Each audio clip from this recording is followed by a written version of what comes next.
And that focuses nicely on the rules followed very exactly, really make a strange shaped building. And if we want to go up 2 stories, the flavor and the look of that particular building would be dramatically different if we, follow it right to the T. And the original sketches were all, okay, this is what's going to need to be done. And you look at that afterwards and say, that's just a mishmash of conflicting concepts, and it doesn't hold a theme or a look. And so, not to fight against the rules, but to try to see that what their historic committee actually does is tries to ensure that we have intact history represented and kept. And so I'm trying to thread that needle. And Sure. And I'm just looking for recommendations or ideas. I realize that there are no approvals of any sort tonight, and we'll go back and adjust the drawings to increase the chances of coming up with a historically appropriate look. Okay. Esther, you were moving around down there as if you had something to say. What are your thoughts? So Kelsey, this is really for you. In reviewing this earlier, it seems like because the cottage is a contributing piece to the Freeze Mansion, the restriction is a little bit more. It just seems like it's hard for the changes to be made because it is a contributing building. Correct. So in your review, in all the work that you've done so far, what are some recommendations that they could do? Because I'm seeing a lot of this doesn't work. But is there anything else that may work for them? I'm not an architect by any means, or a designer. You're correct that landmark sites are, we scrutinize the changes more heavily because they raise to that level of significance for the city, architectural significance, historical significance. And since this is a contributing structure to a landmark site, I think it should be heavily scrutinized, the change. And pop-up additions, and I've informed the applicant this, I don't see a way to recommend approval based on the standards that we have and the applicable guidelines. Now, if there's a solution to do something to the rear of the structure, dormers, some sort of flexibility that way, I think staff could find support for that, but a full second story is difficult. I don't know if that's speaking too much. Okay. David? Yeah, I'd like to lead off by saying that it would be very helpful in the drawing set to show the existing condition, for example, the existing site plan, and then show the proposed site plan. That's done fairly well for elevations on sheet 13. But in plan view, it's very hard to follow. In addition, there are no floor plans, which make it a little hard to understand the building. But I think the elephant in the room here is that this addition, if it's done, if this work is carried out, the building will lose all of its historic integrity. And I mean, who cares if it goes up, it gets bigger, if you go, building code lets you go 2 feet from the rear yard, fine, but this building will not be historic when it's done. I should say this design as presented would have no historical integrity at completion. I agree with you, David. That was my concern, that we're getting the cart before the horse, talking about these setbacks and things when, as per attachment D, standard number 2, the provisions of how an addition should be placed with respect to the primary structure. It's kind of like we skipped over that, and I think there could be ways to do it, but I agree with David that the approach you're taking is problematic in itself, and the the setback issues are secondary. I think we can work with setback issues, understanding the constraints, but just the form, the volumes here are concerning. So if we go the second round of proposals that she went through, was to leave the first half of the building intact, that original structure that was built before the second set of bedrooms were added on. And then at that rear part, go up and gain all the square footage and have a totally different material, totally different structure, so that there's 50-50, day and night, difference between the two buildings. Restoring the front half of it back to what it is, and sort of having a McMansion tacked onto the back end of it. And the integrity of what is historic and the look of the whole building, the use of the lot, changes dramatically. And to address David's point, our goal isn't to lose the historic value of the existing structure, the doors, the windows, the materials that are being used, to try to keep that going, the open porches, the columns, everything. The dormer is recreated exactly the same. And so that idea of retaining history, I guess it comes down to whether it precludes the concept of, well, you really can't change that building, because if you add on a second story, it's no longer a bungalow. And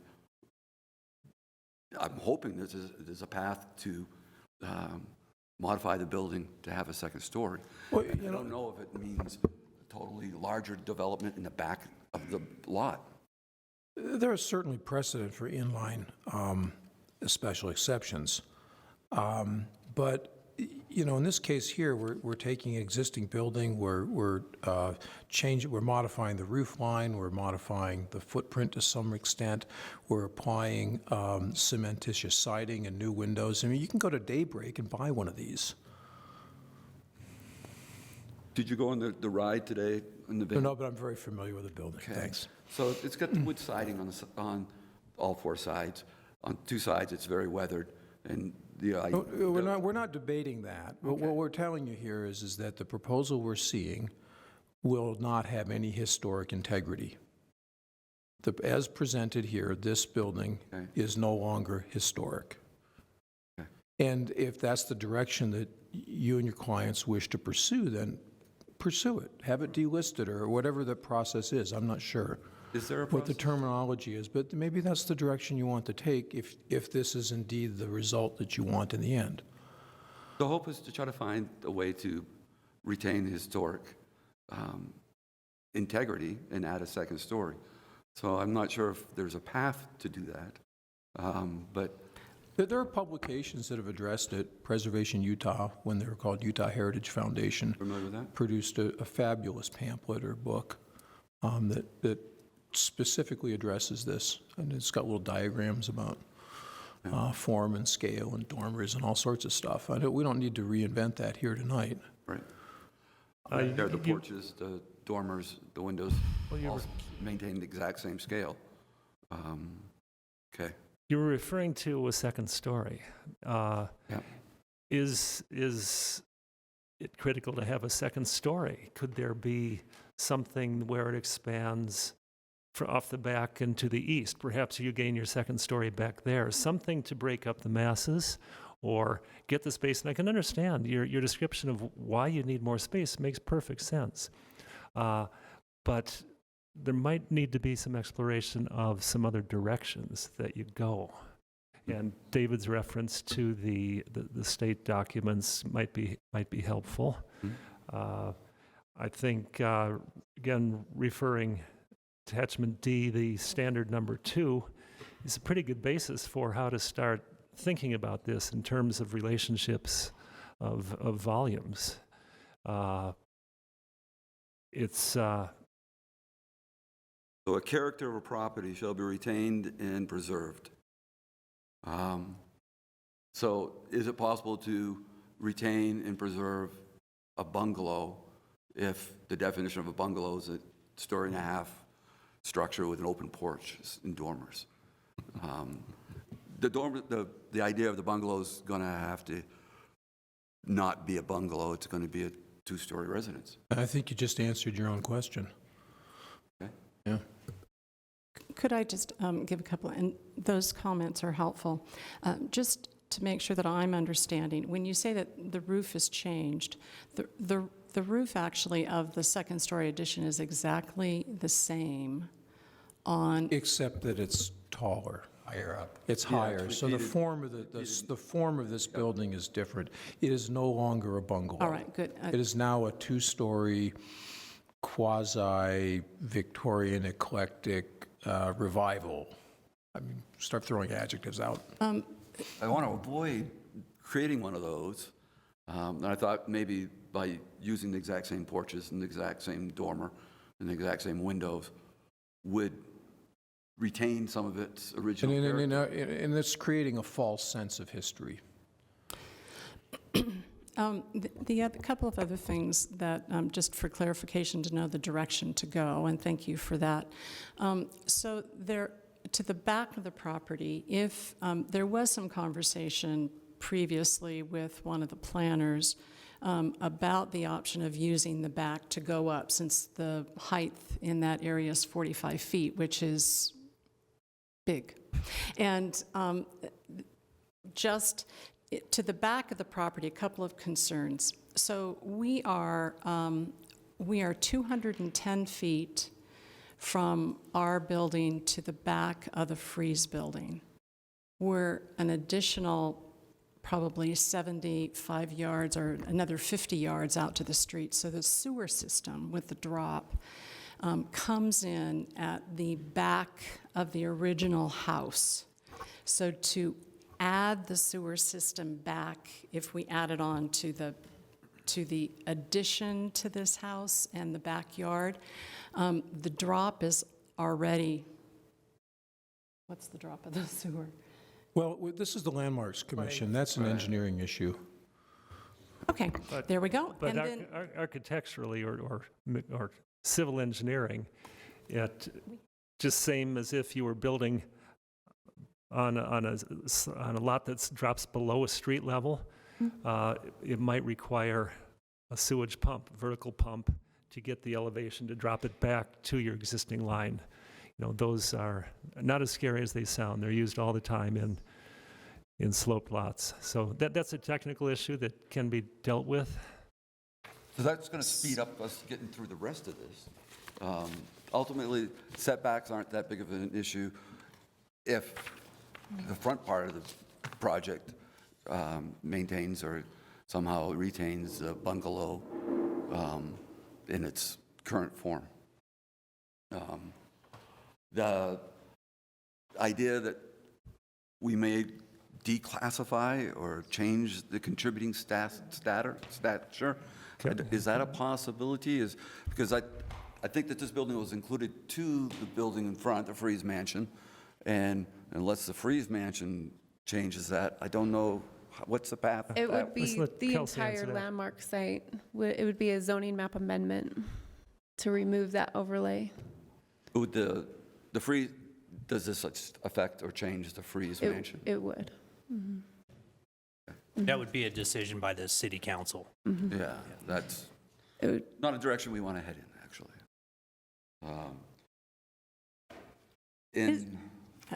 the other question too, so the place to do an addition up, is there any movement from it being to the north of the existing, so to take in, so about halfway to the first initial building, there's a chimney. And so that takes up, whatever, 12 feet of the 12 feet?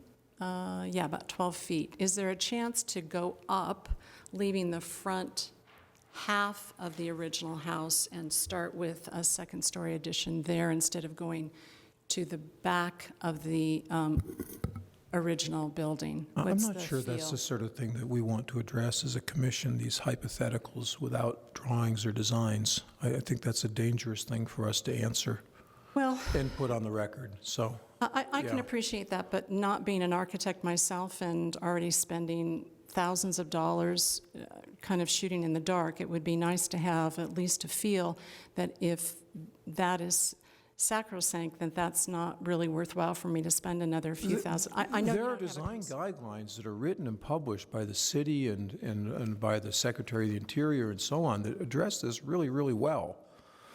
And to a large degree, we are betrothed to those as a commission. When you talk about this house and its historicness, it sounds as though you picture this house as being able to be historic in itself. There is nothing that I know of about this house that gives it a historic designation. In itself, it is not that significant. It is not significant. It's only as a contributing structure. So we're not tearing the house down. We're not messing with it so that it doesn't have any of the look. In fact, we made every effort to hold as much of it as we can and yet make it livable. It's not compared to anything else that's around us.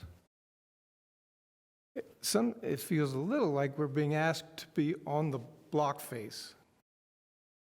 But you can't see us even from the street. You bring up a very good point, which is why you may want to pursue saying my house is not historically significant and go that route. But, that's a completely different route. But that's your choice as an applicant. Let me ask, But at this point in time, it's a historic structure. It's contributing to the fabric of the neighborhood, and we have to address it that way. Yeah, for better or worse, it was tied in with the primary structure, the It was Fries mansion. never owned by the Fries family. I'm sorry, let me restate that. It is included in the historic designation. Right. So we have to consider them all as a piece. It's unfortunate, but that's the way it is. Just for fun, what's underneath your house? stone Underneath, how far down? Well, that's what I'm asking. There is a canal. Canal. Well, there's a basement below. No, he means the canal. Is that what you're talking about? No, I was talking about this kind of spaces you folks were saying you needed. I mean, there are really beautiful basement areas, for people to live in and do things. There is in. a 6-foot clearance basement under this house. It's stonework walls. I live in a home where we extended that 3-4 feet, and it's just an absolute gorgeous basement living area. And I think you're right. I think the McClellan Canal goes under this thing. Yes, it does. It does. I know it goes right through Catholic Community Services. Here it is, right here on the map. I have a zoning question is in, these exceptions that we were talking about were allowed through the landmark review process. But if this bungalow loses its historic designation, then all the easements and all those things mean that the building has to follow. That's right, yeah, you'd be in a You into a pretty much a fairly pickle strange- there, because if you're not, if it's not designated as a landmark site and you're not in a district, then you do not get the vertical inline addition. That's not allowed anywhere else in any other property in the city. Okay. Okay. So, Thank you.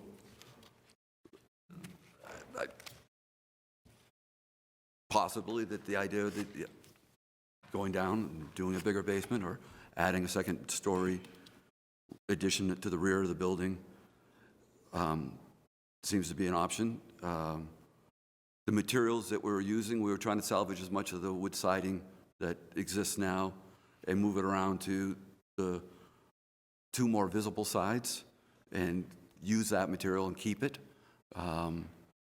Is there a value, or is that mimicking history by resalvaging or repurposing existing materials in a different location?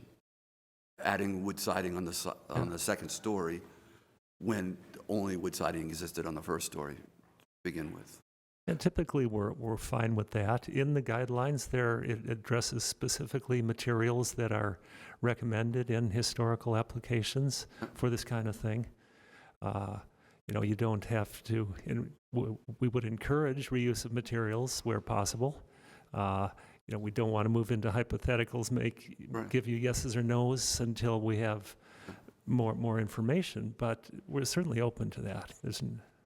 Recreating the porches as they are now in a higher elevation and stuff like that. I'm trying to learn better the definition of when we are creating a false sense of history and when we are retaining features that exist. And to some extent, if I want to retain a feature that exists and relocate it, I'm creating a false sense of history. And so I wanted to make sure I'm not working in the wrong direction. And that idea of having a porch upstairs that matches the porch downstairs, am I creating a false sense of history by reusing the existing features in different locations?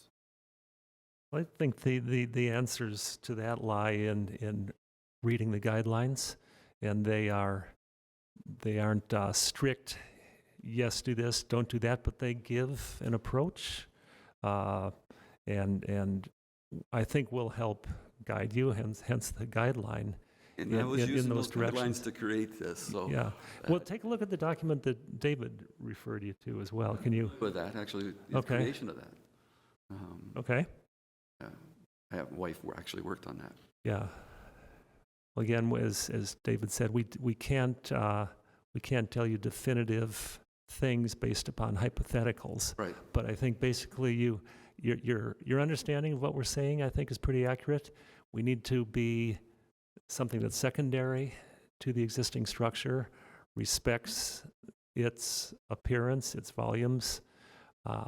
Things can be in back subordinate. They could rise higher, potentially, If they're subordinate. if they're subordinate. More likely if they're subordinate and further back. Yeah, and we've certainly seen applications where there were subordinate structures that rose higher and were sometimes very contemporary in their approach. And in fact, something that sets itself out as more of its time, rather than trying to replicate exactly the historical appearance of the existing, might be more favorable. Okay. Uh, Of having a Mike? glass corridor to a second, we've seen those. on a single-family resident, okay. Yeah. Yeah, we could be doing that. I'm not saying you should or Right, shouldn't, right, but we've but seen it. that's- Mike? I guess my comment is that trying to match exactly, to make it look like, quote, is Reuse. historical, Reuse those features. is at best difficult. Usually it just doesn't quite, it never looks historical. So, and the other part to this, and I just wanted to make certain that the couple knows this, in order to add the second story, you're going to have to go down to the footing and foundations to strengthen that, so that, because it wasn't ever made to have that additional live load, plus the dead load of a new roof even higher. So that's not just building on top, that's going all the way down to the dirt, strengthening that, and then building it back up, which, for an 800 square foot house, you're going to have to find a new place to live while this would have gone on. You know what I'm saying? So the notion then of building more space, and certainly, I understand the need for more space. There might be a better way to build more space and maintain that bungalow look, to an old building and a new building that are juxtaposed from each other, and there's some kind of dialogue between the two buildings, and it's very definite to see the older building and the newer building, but not this. Once that happens, then it's not either new or old anymore. Does that make Thanks. sense? It does, it's helpful, thank you. And in doing that, we'll certainly run into setback and zoning issues, but we have the ability and the willingness to consider all those in the context of trying to deal with the historical nature. Correct. Correct, yeah. Well said, Michael. Thanks. Thanks for your time. Okay. and your Thank you comments. very much. Thank you.